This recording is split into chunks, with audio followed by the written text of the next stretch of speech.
Can you believe this mess? For over 20 years, Black women have been 6 times more likely to get killed than white women. And it's not just a few isolated cases either.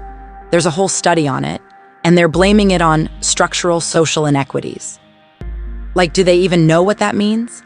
Basically, it means the system is rigged against us from the start. And it ain't just some small increase we're talking about here. According to this new analysis, the homicide rate for Black women between 25 and 44 years old jumped up by 73% between 2014 and 2020. That's all in just 6 short years. Like, come on now, let's break it down even further. Over 31,600 homicides of women were looked at for this study, across 30 states. And guess what? We are still getting killed at a way higher rate than white women in every state they examined. But wait, hold up, it gets even worse. The Midwest has the highest disparity of all the regions, with Black women being 7 times more likely to be killed compared to white women in just 1 year. I mean, what kind of twisted world are we living in? But as soon as I read all these stats, I couldn't help but ask myself, okay, yeah, there's numbers showing how many Black women are dying at the hands of whoever is doing the killing. But like, is there a number showing how many of those killers are white men? And then I came across these 2 stories out of Columbus and Milwaukee. It's almost too much to bear. One woman named Lo-Letha Hall, only 61 years old, mind you, was taken away from her family in such a senseless way. And then there's Sade Robinson. She was only 19. What did she even get to experience in life before it was brutally taken away from her? It's just heartbreaking. And it needs to stop. We need justice for these women. And we need change in this world so that Black women aren't constantly living in fear of becoming another statistic. Welcome to No Tears for Black Girls, crafted by renowned writer John Reedberg and brought to life by the talented Samantha Paul. Listen in, subscribe, or tap in on the Alive podcast app for exclusive content. Have a case or topic you want us to delve into?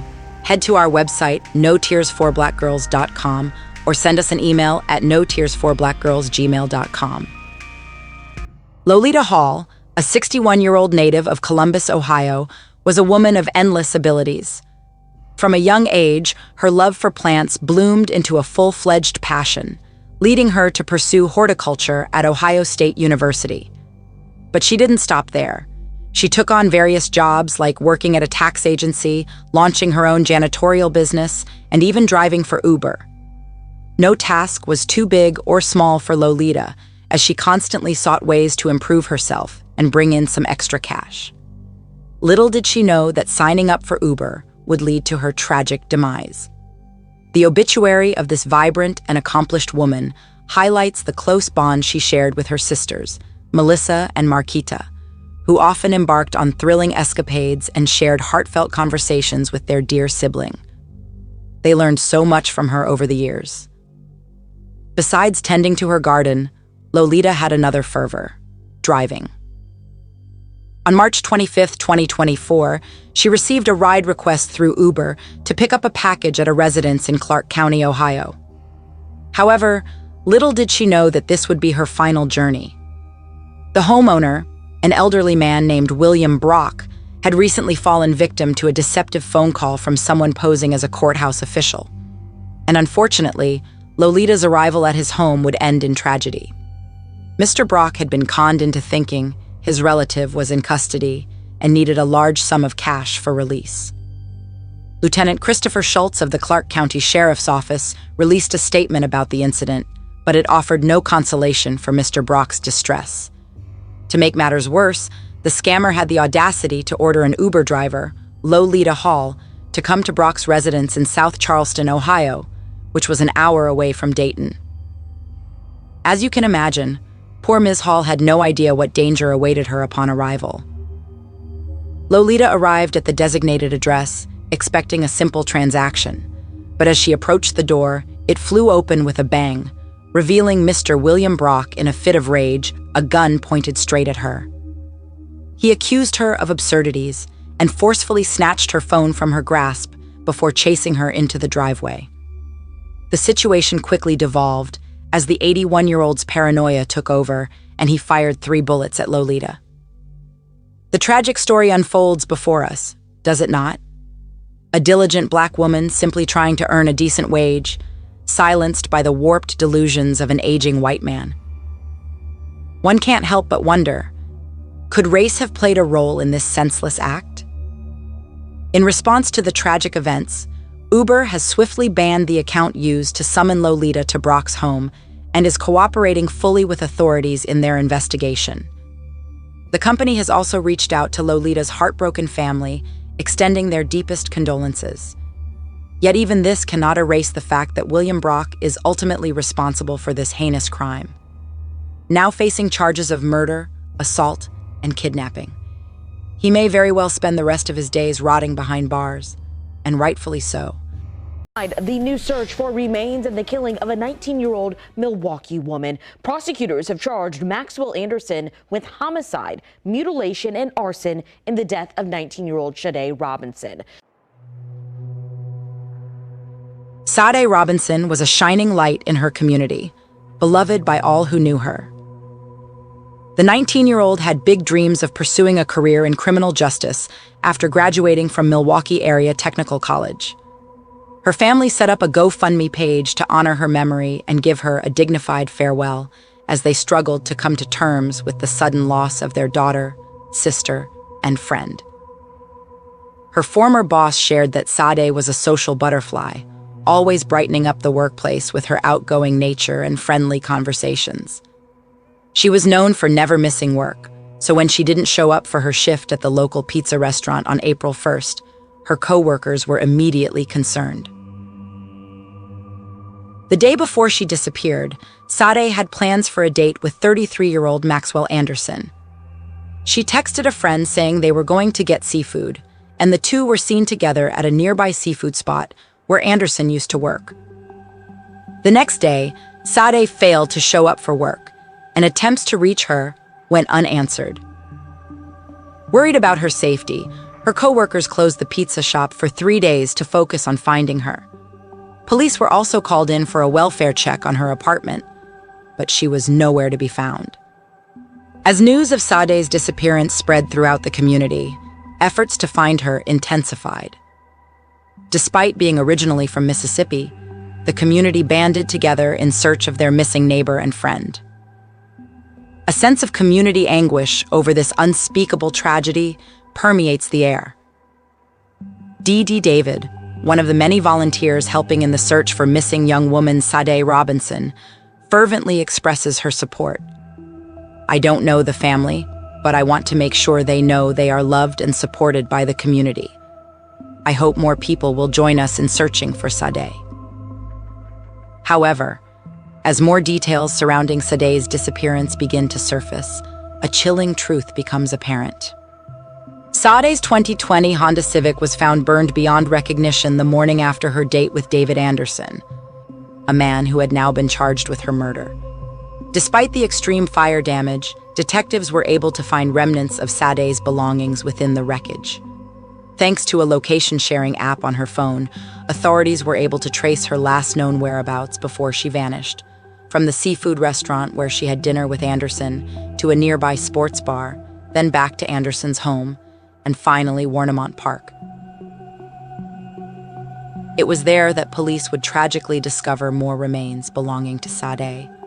As the investigation continued, even more grisly evidence emerged. A human leg was found on a nearby beach, appearing to have been violently removed at the hip. Forensics experts confirmed it belonged to a black woman approximately 5 feet tall, matching Sade's description. And when officers searched the area where Sade's car was found, they made another gruesome discovery: a human foot and what appeared to be human flesh. All signs pointed towards one conclusion: this was Sade's body. With overwhelming evidence, including surveillance footage, phone records, and witness statements, David Anderson has been charged with first-degree homicide, mutilating a corpse, and arson, facing potential life imprisonment if convicted. The facts mentioned in this complaint cause complainant to conclude that the defendant intentionally killed and then dismembered Robinson with the intent to conceal the homicide, states a criminal complaint in the case. However, Anderson's attorney maintains his client's innocence, stating, "We will vigorously fight this matter in court." Sade's mother, Sheena Scarborough, has expressed relief at Anderson's arrest, calling it justice for Sade. But authorities are still investigating whether Anderson may have other victims in his past. The tragic and senseless loss of one young woman has now sparked fear and concern for others who may have fallen victim to this seemingly remorseless killer. I never expected this to pull up on my front door. An unimaginable couple of weeks for Sade Robinson's mother, Sheena Scarborough. This isn't normal. This is a 2024 Jeffrey Dahmer. A comparison many are making as Sade's body parts keep turning up across Milwaukee County. The last time I spoke to my daughter was on Easter Sunday, okay? We seen her. She came by my parents' home. We spent the Sunday together. The next day, on April 1st, is when Sade was first reported missing. It's also the night we now know she was killed. Sade was a beautiful soul. She was an amazing girl. I couldn't have asked for any better daughter. There was things my daughter did that many adults were not even able to accomplish in their lifetimes.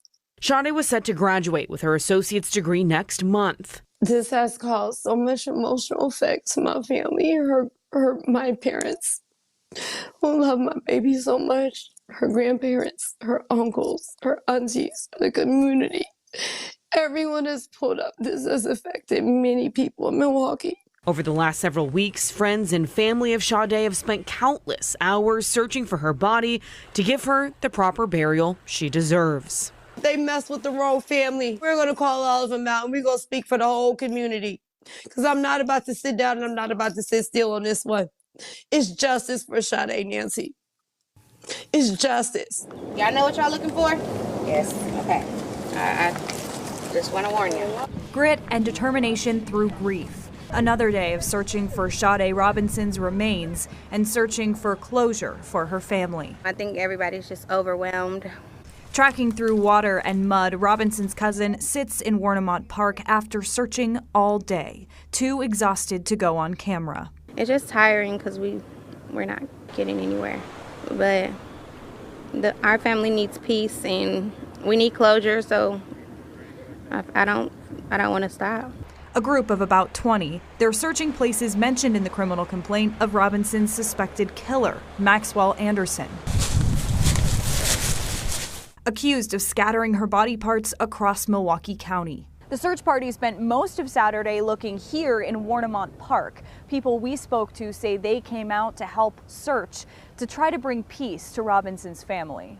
It was really hard terrain, and you have to be a madman to do it well. This is Robinson's friend Josh. I felt compelled to do that. I owed that to her. The pair met at Pizza Shuttle, where Robinson worked. She was gorgeous, and her smile could brighten anyone's day, and she just had that personality where she could cheer you up. The group is still learning how to organize a widespread search party, and they're doing it with little help. I've never been part of a search or anything like this before.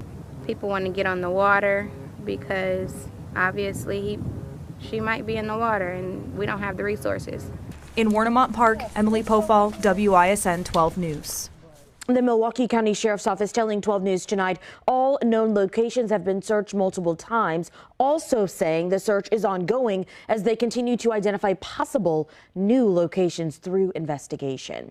And the man charged with killing Robinson is on your screen, Maxwell Anderson. He's in jail tonight on a $5 million bond. He is expected back in court later this month.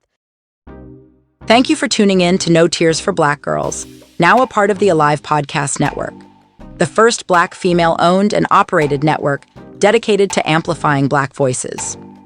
If you enjoyed this episode, please show your support by following us on the Alive Podcast app, available on both iPhone and Android. You can also stay connected with us on social media and YouTube at No Tears for Black Girls, or on X at No Tears for BG. Remember to stay loved, stay blessed, and stay safe. Until next time.